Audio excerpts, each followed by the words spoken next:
piensan.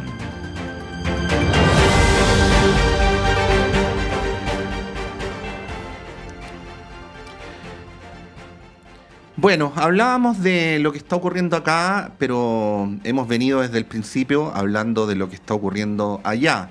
En ese país que decíamos, no vamos a entrar en esas Honduras ahora, pero decíamos que tiene históricos lazos de especial cercanía con Chile.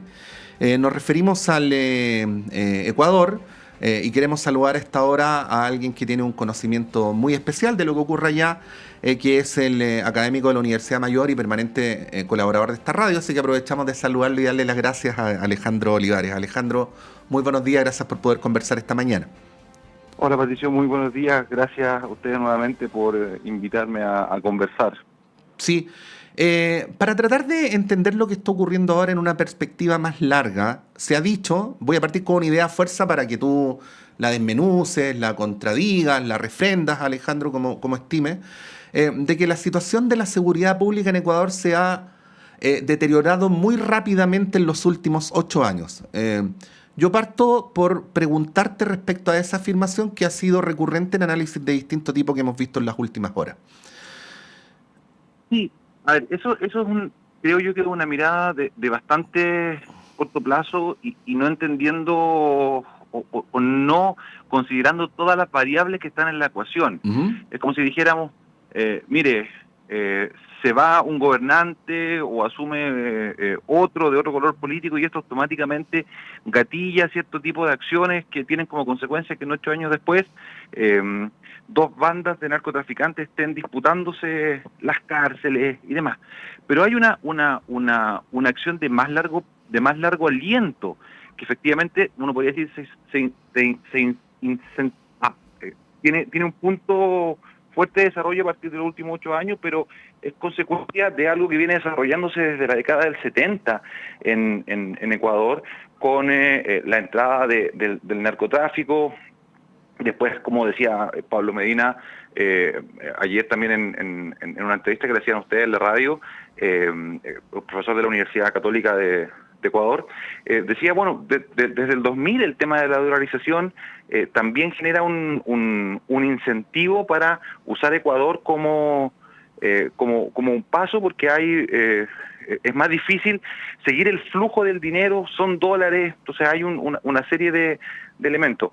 Pero efectivamente esto es una lógica de largo plazo que comienza a ver su punto más alto a partir de los últimos 10 años, pero que con la pandemia, la reinvención hacia lo interno de estas bandas, Uh-huh.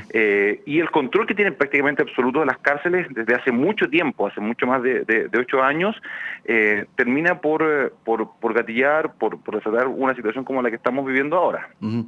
Ahora, algunos de los fenómenos que tú describes, Alejandro, son fenómenos comunes a la región. Uno, como la pandemia, es un fenómeno común al mundo entero, ¿no? Por algunas razones en Ecuador esto ha terminado cuajando de una manera más grave que en algunos de los países del entorno, para decirlo así. ¿Qué es lo que ocurre específicamente con el Ecuador que hace posible, lamentablemente, presenciar lo que estamos presenciando ahora? A ver, yo creo que efectivamente la pandemia y los últimos años vemos hay un aumento de la criminalidad en la región que es importante. No es solo Ecuador, es Chile, es Uruguay, donde bandas de narcotraficantes efectivamente tuvieron que, comillas, reinventarse, se fueron hacia lo interno y generaron muchos problemas o una desatada internacionalización, la búsqueda de nuevos mercados, efectivamente se genera. En el caso particular de Ecuador, además, hay una debilidad institucional permanente. Tenemos una rotación de ejecutivo del gobierno, que solo durante el periodo de Correa hay cierta estabilidad y por tanto hay algún grado de continuidad en las políticas públicas orientadas hacia el crimen organizado o hacia cualquier otro tipo de acción en general.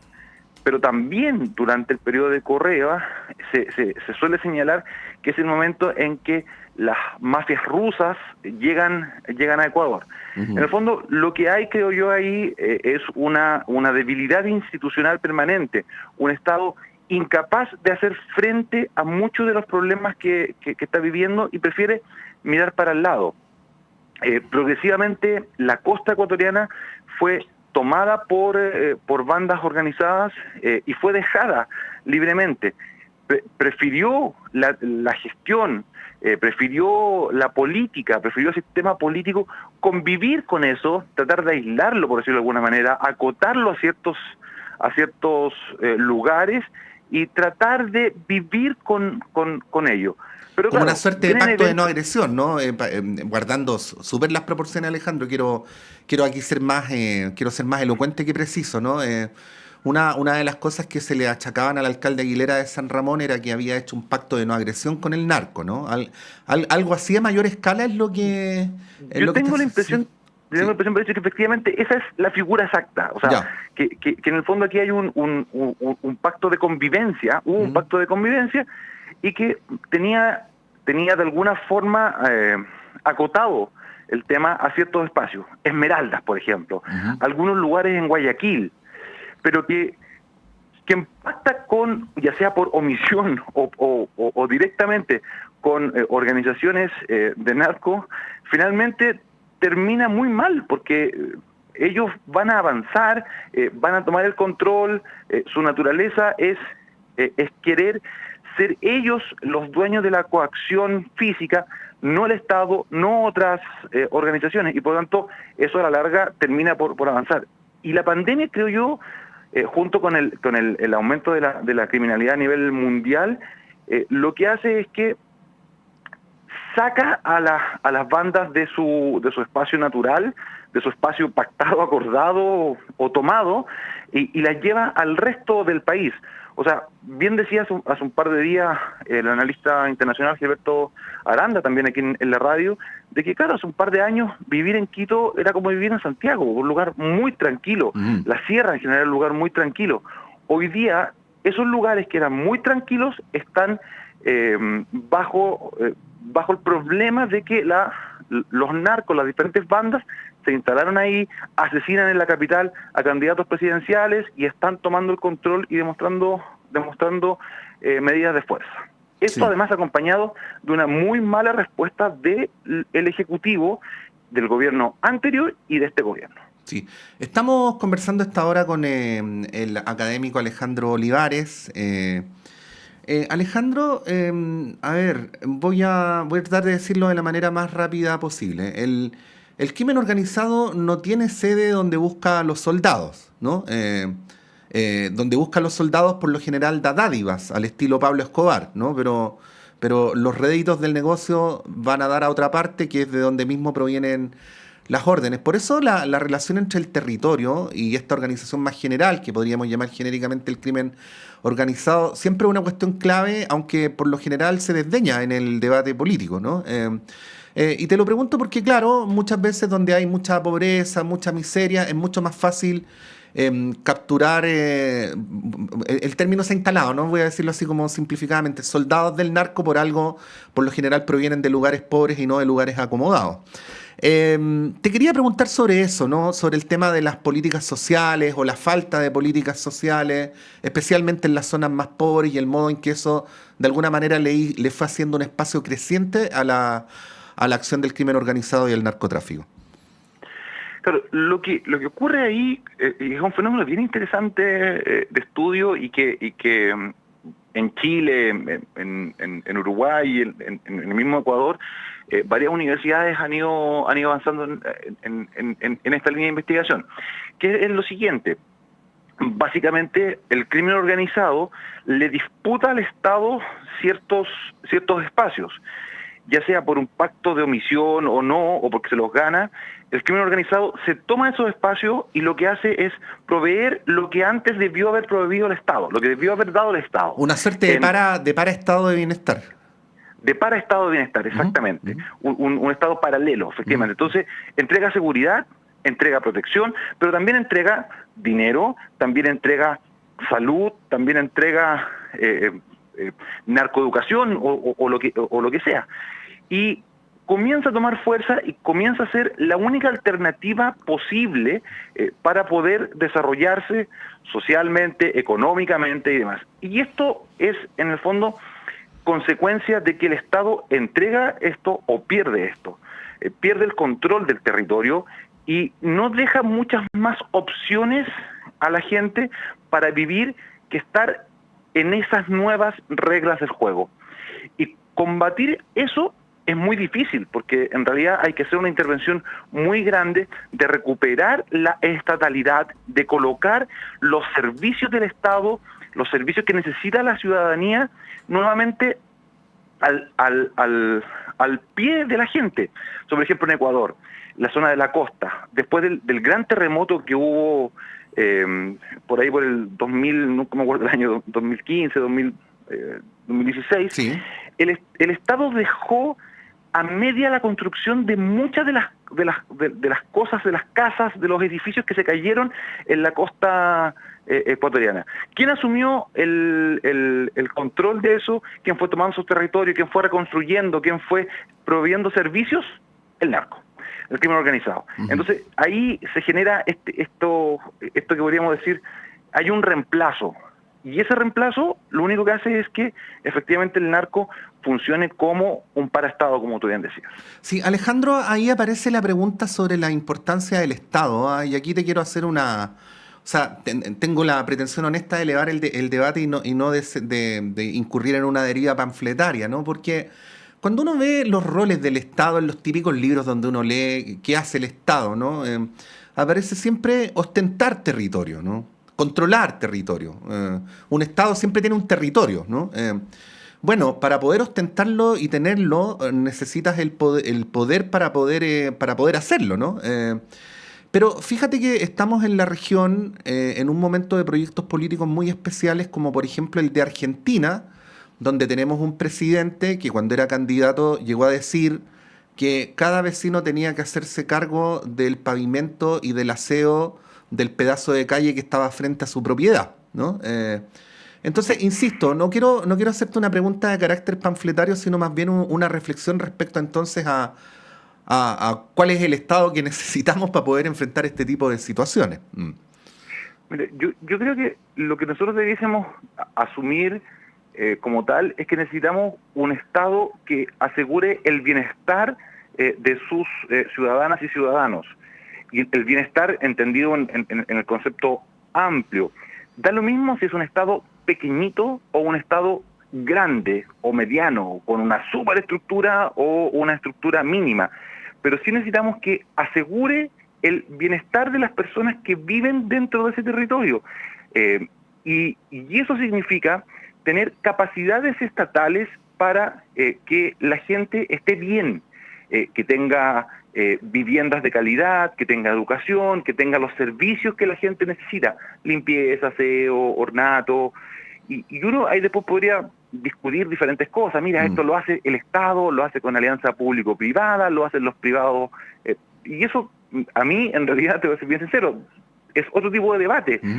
Podría dar lo mismo, en el sentido de que ahí es una definición política de qué es lo que yo espero de quien ejecute las obras. Pero sí el Estado tiene que proveer la infraestructura necesaria para que la ciudadanía, la gente que está en ese Estado, la gente que está en ese territorio, viva bien. Y cuando hablamos de que el Estado está fallando, que la estatalidad está fallando, es porque no está siendo capaz de entregar, de darle a la gente las condiciones mínimas para que viva bien, para que viva en bienestar, para que viva su bienestar. Y eso yo creo que es complejo y no tiene que ver con definiciones políticas, sino que tiene que ver con el fin último del Estado, que es asegurar el buen vivir de la gente. Pongamos el nombre que quede, bien común, sí, bienestar, subjetivo, da igual, pero es asegurar eso. Y para eso, insisto, puede ser un Estado pequeñito o un Estado muy grande. ¿Qué es lo que no puede pasar? Que el Estado se haga leso, por decirlo de alguna manera, pero todo lo coloquial, sí, de sus responsabilidades. Y para eso lo que necesita es asumir que da lo mismo el tamaño que tenga el Estado, si tiene responsabilidades para con sus ciudadanos. Pero debe tener un tamaño mínimo. debe tener un tamaño mínimo, obviamente, Sí. Esto funciona con algo mínimo. Y además con diferentes Al niveles. menos, O sea, sí. sí, el Estado tiene diferentes formas de llegar. Lo que no puede pasar nunca es que hayan espacios donde el Estado no esté presente. Ujú. ¿Qué significa esto? Significa que tiene que haber al menos una escuela, tiene que haber al menos un espacio para que la gente pueda compartir, tiene que haber al menos servicios de salud, tiene que haber al menos, no sé, una biblioteca. El Estado debe llegar a cada uno de los territorios, y ya sea a nivel de Estado central, a nivel de Estado regional, o a nivel del Estado local. Pero el Estado tiene que ser capaz de estar presente en su territorio, porque si no, lo pierde. Ujú. Alejandro, para ir terminando esta conversación, la expresión más ampulosa de la reacción del gobierno frente a lo que ocurrió, bueno, es esta declaración de guerra interna, la irrupción de las Fuerzas Armadas y obviamente hay una primera cuestión que es la recuperación del territorio y entregarle seguridad a la población. Pero tiendo a pensar que el crimen organizado no se desarma con esa mera acción, que requiere otras acciones de largo plazo que no necesariamente implican el control del territorio, sino también el control del negocio, por decirlo de alguna manera, o de la organización. ¿Cómo ves esa otra parte, ¿no? del crimen organizado, que es la más invisible, pero es donde suele estar concentrado el poder? Claro, ahí en realidad lo que estamos viendo en el caso ecuatoriano es que hay una disputa de dos bandas por el negocio, por el control. Hay un problema con el liderazgo, con los cabecillas que estaban presos, y sigue siendo un negocio muy rentable. Ya no es Ecuador se transformó de un lugar de paso hacia Estados Unidos o hacia el Caribe, a un lugar en el cual efectivamente los narcos están desarrollándose internamente y de allí creciendo hacia la región también. Entonces, yo no veo en el Estado ecuatoriano, en la sociedad política ecuatoriana, en la realidad interna, un gran acuerdo o una discusión para hacerse cargo de esto de largo plazo, no solo la recuperación del territorio, como decías tú. Ujú. Fue una muy buena señal el hecho de que el expresidente Correa le diera todo el apoyo hace 2 días al actual presidente Noboa, porque eso fue leído como decir, mire, estamos tan mal que aquí se necesita la unidad para poder tomar acciones de largo plazo, para poder tomar acciones que además de recuperar el territorio, entreguen a la ciudadanía, le entreguen a la gente alternativas distintas a lo que hoy día desarrolla el crimen organizado. Y yo creo que ese es uno de los puntos débiles y que hace que esta lucha sea muy muy difícil en el caso ecuatoriano, como lo es también en el caso salvadoreño. No es solo tomar a la gente del crimen organizado, privarlos de sus derechos, mandarlos a la cárcel y dejarlos que ahí, comillas, se pudran, sino que hay que generar alternativas de políticas públicas para que la gente tenga un espacio de desarrollo. Y eso a mí me cuesta verlo en el sistema político ecuatoriano porque creo que no hay un esfuerzo por dialogar, y quizás estos eventos de estos días podría ser que eventualmente sea el punto de partida para un gran diálogo y buscar una estrategia de desarrollo de carácter nacional. Alejandro Olivares, muchas gracias por esta conversación. Que tengas un buen día. Patricio, muchas gracias a ti. Muy buen día para todos y todas. Ahí estaba el académico de la Universidad Mayor, especialista en la situación política venezolana, Alejandro Olivares, dándonos sus apreciaciones sobre este tema. Le agradecemos además a Alejandro que haya citado otras 2 entrevistas que hemos hecho en las últimas horas sobre este asunto, porque bueno, demuestra nuestra voluntad de ayudar a entender desde distintas perspectivas con académicos chilenos y también ecuatorianos lo que está ocurriendo en ese país, lo que tiene de particular, lo que puede tener de común con la región, y bueno, instalándonos también la gran pregunta respecto a cómo pueden los estados en el tiempo actual enfrentar al crimen organizado, que a veces es local, que a veces es transnacional, y que obviamente va teniendo dinámicas que eran imprevisibles hace 15, 20, 30 años atrás. Son las 8:30, vamos a ir a un breve alto y a la vuelta nuestro panel de conversación con las discusiones, los debates respecto a estos asuntos que tienen que ver con nuestra vida en sociedad, con nuestra vida en común.